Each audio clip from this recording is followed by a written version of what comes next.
नमस्कार मित्रांनो. आज आपण बोलणार आहोत आजच्या महत्त्वाच्या 2 टॉपिकवर.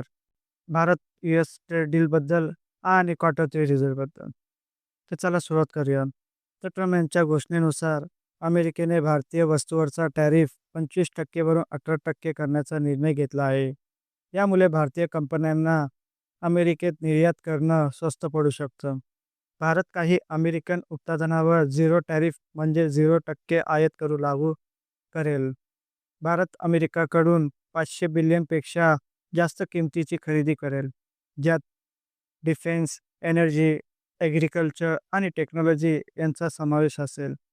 सर्वात मोठा मुद्दा म्हणजे भारत रशियाकडून तेल आयात थांबवून अमेरिकेकडून ऊर्जा खरेदी करेल असा दावा केला आहे. तर मित्रांनो, आजच्या घडीला भारत दोन्ही बाजूशी संबंध ठेवतोय, पण हा करार भारताला अमेरिकेच्या अधिक जवळ नेत असल्याचा स्पष्ट संकेत देतो. अमेरिकेतील टॅरिफ कमी झाल्यामुळे आय-टी, फार्मा, टेक्सटाईल, इंजिनिअरिंग कंपन्यांना फायदा होऊ शकतो. तसेच एक्सपोर्ट वाढल्यामुळे डॉलर इन्फ्लो वाढेल आणि रुपीवर सकारात्मक परिणाम होऊ शकतो. तसेच मित्रांनो, एक गोष्ट लक्षात ठेवा, ही सध्या पॉलिटिकल अनाउन्समेंट आहे.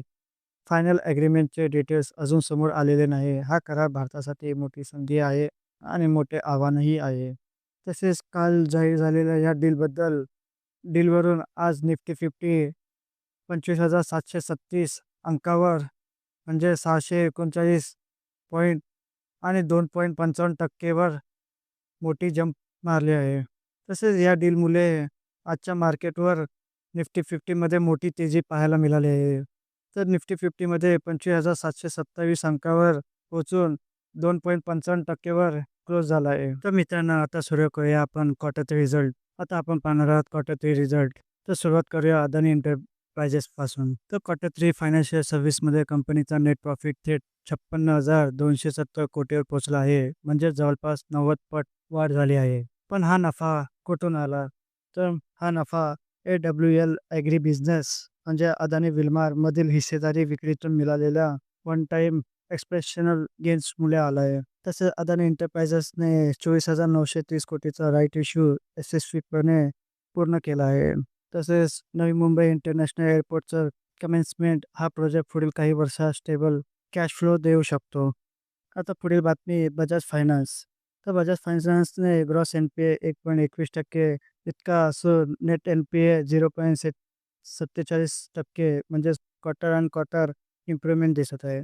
तसेच त्याचा नेट प्रॉफिट पाहिला तर 39.8 अब्ज म्हणजे इयर ऑन इयर डिक्लाइन 6.1% ची घसरण दिसत आहे. मार्केट एक्स्पेक्टेशन होता की 53 अब्ज येईल, पण मार्केटचं एक्स्पेक्टेशन मिस झालेला दिसत आहे.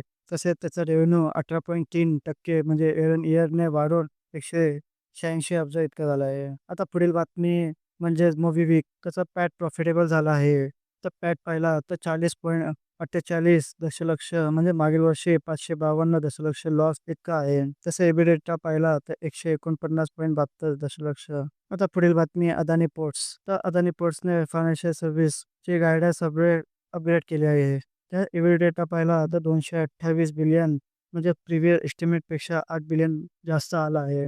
तसेच त्याचा रेव्हेन्यू टार्गेट 380 बिलियन आहे. आता पुढील बातमी पिडिलाइट इंडस्ट्री. पिडिलाइट इंडस्ट्रीचा रेव्हेन्यू 3,436 कोटी म्हणजे 10.88 इयर ऑन इयर ग्रोथ दिसत आहे आणि नेट प्रॉफिट पाहिला तर 601 कोटी म्हणजे 12.48% इयर ऑन इयर ग्रोथ झाली आहे. त्याचा एबिडिटा पाहिला तर 894 कोटी आणि मार्जिन 24.10% म्हणजे मागील वर्षी 23.66 इतकी होती. तुम्हाला यापैकी कोणता अशाच मार्केट एनालिसिससाठी चॅनलला लाईक करा, शेअर करा आणि सबस्क्राईब करायला विसरू नका. धन्यवाद.